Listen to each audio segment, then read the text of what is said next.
In 2014 to 15, the British Library and Royal Holloway undertook a project called A Big Data History of Music. It was led by Professor Stephen Rose and funded by the UK's Arts and Humanities Research Council. In this project, we piloted the analysis of large quantities of bibliographic metadata as a research methodology, using metadata from library catalogues and from RISM. The outputs included several case studies. In one, we used data from RISM Series A1 and B1 to show how single composer editions came to predominate over anthologies of multiple composers' works from the 1550s onwards. Today, I'm going to present a new case study using RISM metadata.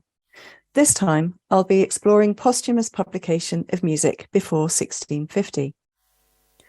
Posthumously published editions of certain 16th century composers, including Josquin and Palestrina, have already been studied individually as part of an assessment of their legacy. Now the RISM metadata is available in digital form, though, we can get a much broader understanding of the posthumous transmission of music in print before 1650. Today, I'm going to focus on single composer editions. I'll demonstrate that a substantial number of composers had an afterlife in editions of this kind, one which in some cases extended decades after their death. I'm concentrating on single composer editions, partly in the interest of time today, but also because, as I've mentioned, this type of publication was predominant for much of the period before 1650. Single composer editions also demonstrate, in a much clearer way than anthologies, the value associated with specific composers at the time. In some cases, this value was financial. Printers were, of course, generally commercial entities. But value also exists in an intangible, symbolic form, with some single composer publications being issued as monuments reflecting the composer's prestige. When we use RISM metadata in analytical research, we need to bear in mind, of course, that some sources may now be lost, and we heard more about that yesterday. Also, that others remain to be catalogued.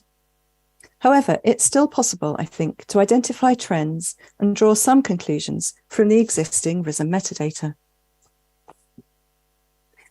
In our earlier project, we obtained a snapshot of the RISM A1 metadata from the central RISM office in Mark XML format and converted it to CSV file format. We then normalized some of the data, including for places and dates of publication.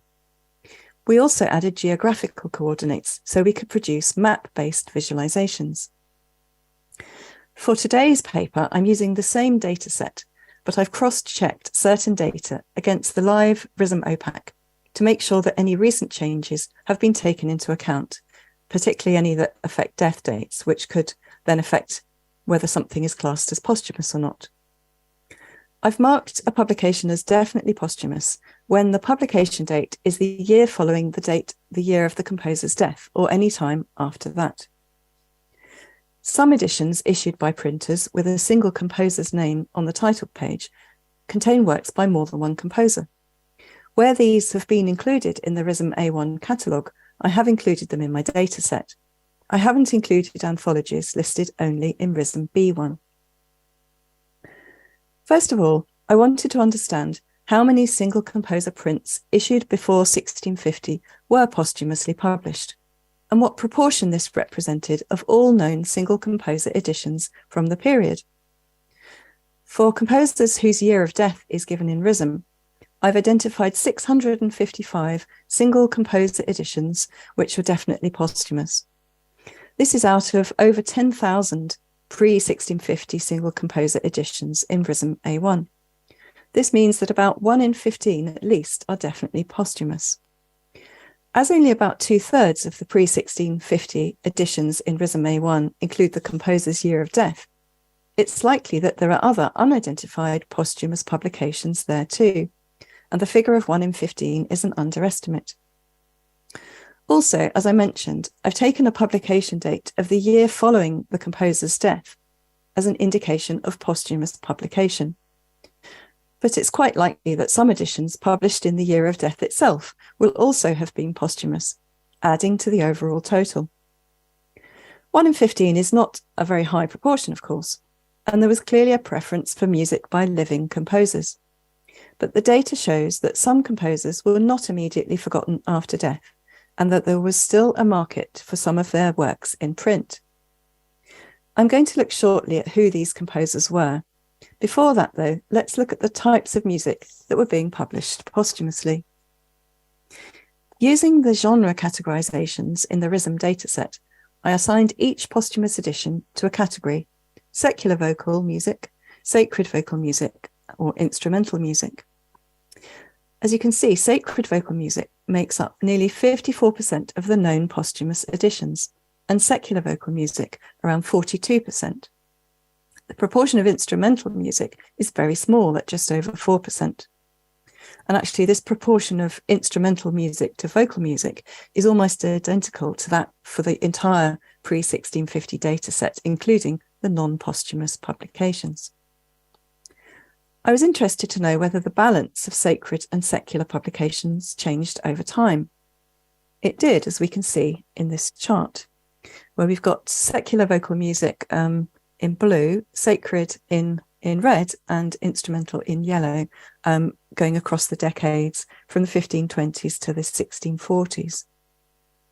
Sacred vocal music dominated initially, with an increase in the quantity of secular vocal music in blue occurring from the 1560s, and it peaked in the first decade of the 17th century. In the 1610s, sacred and secular music are almost level, but after that, sacred music dominates again, with an increase from the 1630s, while secular music falls back considerably. If we look in more detail at the genres published over time, we can see what lies behind these shifts. It's slightly difficult to see here, but this chart shows the top 15 genres in the dataset and how they were distributed over time. If you look at the dark blue element at the bottom, we can see, which represents madrigals, we can see that in the 1560s, the first posthumous single composer books of madrigals were published. And from this decade on, the number increases. In fact, madrigals become the largest genre published from the 1570s on. There's a huge increase in the number of known madrigal books issued posthumously in the first decade of the 17th century, rising from only 18 known books in the 1590s to 67. This increase reflects the high demand for madrigal repertory at the time. After this, though, the numbers drop off rapidly, with the 1630s and 40s each having only four known madrigal editions, as the popularity of this type of music dropped off. Meanwhile, we can see an increased number of editions classed as sacred songs by RISM, issued from the 1620s to the 40s, shown in red, and of psalms in turquoise, showing that there was a continued demand for music in these genres. I should add that the picture wasn't the same in all countries.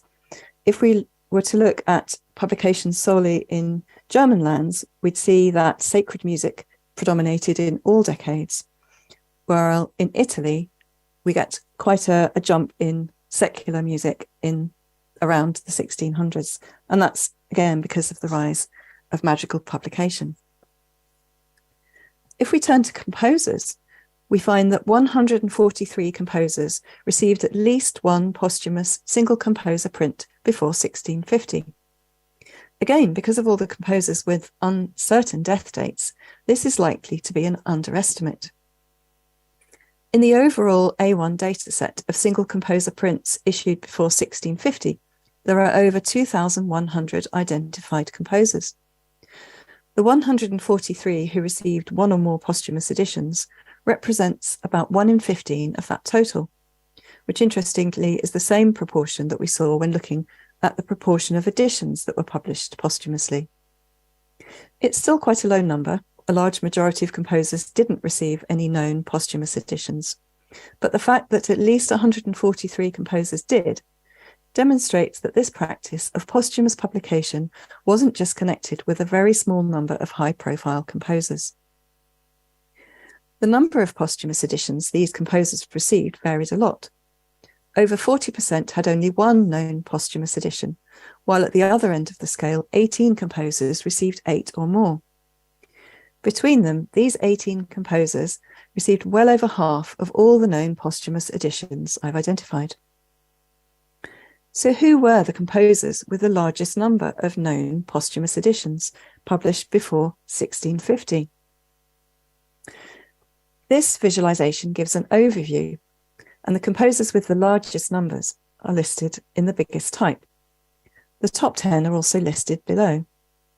Marenzio has the highest number of known single composer posthumous editions at 52, just above Palestrina with 49.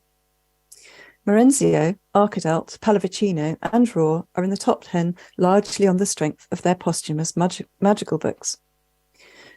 Josquin is often cited as a composer who was frequently published after his death. And in fact, he is the first composer in the dataset to receive any posthumous single composer editions in 1526. In total, there are 8 known. But as can be seen, many other composers had more single composer editions published after death. Some composers will, of course, have received additional posthumous publication in anthologies, and that was indeed the case for Josquin. According to the data, the composer who received posthumous single composer editions in the most cities was Arkadelt. His music was published posthumously in 10 cities in France and Italy.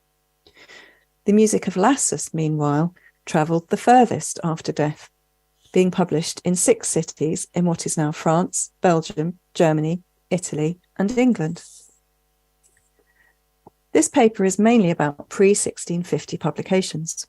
But in order to assess the length of time that these 143 composers continued to appear in print, we also need to consider further publications they received after 1649. If we include those editions, 1/3 of the composers in the dataset received their last known posthumous editions 5 years or less after death. For 20%, it was between 6 and 10 years of death. This means that just under half of the composers were still being published more than 10 years after death. For 19%, the last known edition appeared between 11 and 20 years of death. What's perhaps surprising is the large percentage of composers who were still the subject of single composer publications more than 20 years after death, 28% of the composers in the dataset, and that amounts to 40 individuals. Of those 40, 6 received their final known publication more than 70 years after death. Gudemel takes the prize here with a reprint of his 4-voiced Genevan Psalms 97 years after his death. 2 of the other longest published composers, Gastoldi and Althoff, were published in the first 5 years of the 18th century, and here too the reprinted works are psalms. And actually, with the exception of Arkadelt's famous and long-lived first book of madrigals, all of these editions are reprints or reissues of previously published sacred music, demonstrating the long utility of this repertoire. After the publication of Gastoldi's Psalms in 1705, there are no 18th century single composer prints in RISM for any of our 143 composers. This complete break with the past, at least in terms of known single composer prints, raises questions about reception, transmission, canonization, and rediscovery of 16th and early 17th century composers. Further work is needed to look, for example, for any continued transmission via anthologies, and also in manuscript. In our earlier big data project, we noted the large increase in the number of surviving copies of Palestrina's music in manuscript in the 18th and 19th centuries. The RISM data on manuscript sources, despite not yet being comprehensive, will enable at least a partial assessment of manuscript circulation of these other posthumously published composers in the 18th century and beyond. Further work is also needed to identify how much music was printed for the first time after the composer's death, and the extent to which posthumous publication of a composer revolved around one work or set of works, as it did largely with Arkadelt and his first book of madrigals. To get a more complete picture of posthumous publication before 1650, we will also need to take account of publication in anthologies. a much bigger task, of course. In conclusion, then, despite music printers' overall preference for the new, at least 1 in 15 known single composer prints issued before 1650 was published after the composer's death, according to the data in RISM. Publishers didn't simply reissue a small number of composers' most popular works. Nearly 150 composers featured posthumously in at least one single composer print before 1650. The RISM metadata also allows us to track the spread of particular composers' works across time and space, with Lassus being revealed as the composer whose music travelled furthest after death in single composer editions.